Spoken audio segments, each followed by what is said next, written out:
শিক্ষার্থীরা দাবি করলেও নিজে থেকে পদত্যাগের অভিপ্রায় নেই এবং বিষয়টি প্রধান উপদেষ্টার এখতিয়ার বলে মন্তব্য করেছেন শিক্ষা উপদেষ্টা সিআর আবরার। সচিবালয়ের সাংবাদিকদের প্রশ্নের জবাবে একথা বলেন তিনি। এদিকে 22 এবং 24 জুলাইয়ের স্থগিত করা এইচএসসি ও সমমানের পরীক্ষা যথাক্রমে 17 ও 19 আগস্ট অনুষ্ঠিত হবে বলে জানানো হয়েছে এক বিজ্ঞপ্তিতে। রিপোর্ট করছেন রকনউদ্দিন।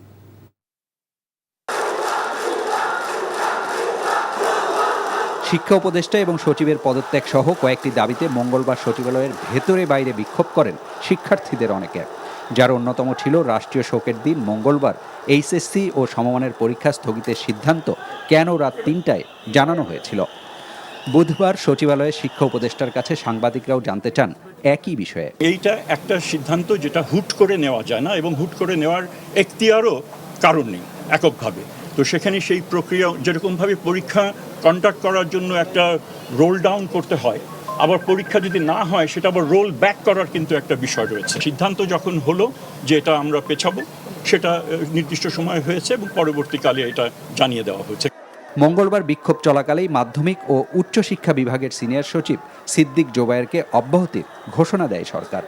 এ নিয়ে মন্তব্য সহ তার পদত্যাগে শিক্ষার্থীদের দাবির বিষয়েও জানতে চান সাংবাদিকরা। আমার চাওয়া হয়েছে, আমি নিজের থেকে করার কোনো অভিপ্রায় নেই, কারণ আমি এখানে আমার কাজের কোনো এখানে ব্যত্যয় হয়েছে বলে আমি মনে করি না। আমার তো নিয়োগকর্তাও রয়েছেন, তারাও যদি এখানে মনে করেন যে এখানে ব্যত্যয় ঘটেছিল, তো আমাকে যেতে বললে আমি অবশ্যই চলে যাব। আমার কোনো এখানে আঁকড়ে ধরার, নিজেকে জাস্টিফাই করার কোনো কিছু নয়। ওনাকে অব্যাহতি যেটা দেওয়া হয়েছে সেটা উচ্চতর একটা কমিটির সিদ্ধান্ত এবং আমি সারাদিনের সেই সিদ্ধান্তের সঙ্গে আমি যুক্ত ছিলাম না।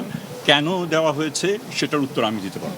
মাইলস্টোনের শিক্ষার্থীদের 6 দফা দাবি যৌক্তিক ও পর্যায়ক্রমে মেনে নেওয়া হবে বলেও জানান শিক্ষা উপদেষ্টা। আমরা তাদেরকে অবহিত করব, সেটা কোন মাধ্যমে যাবে কি সেটা অ্যাডমিনিস্ট্রেটিভ ডিসিশনস।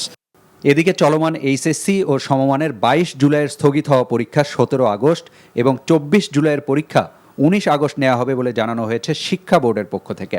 একই সাথে শুধু কুমিল্লা বোর্ডে স্থগিত হওয়া 10 জুলাইয়ের পরীক্ষা 12 আগস্ট এবং শুধুমাত্র গোপালগঞ্জ জেলায় স্থগিত হওয়া 17 জুলাইয়ের পরীক্ষা 14 আগস্ট অনুষ্ঠিত হবে। রকনউদ্দিন, এনটিভি নিউজ, ঢাকা।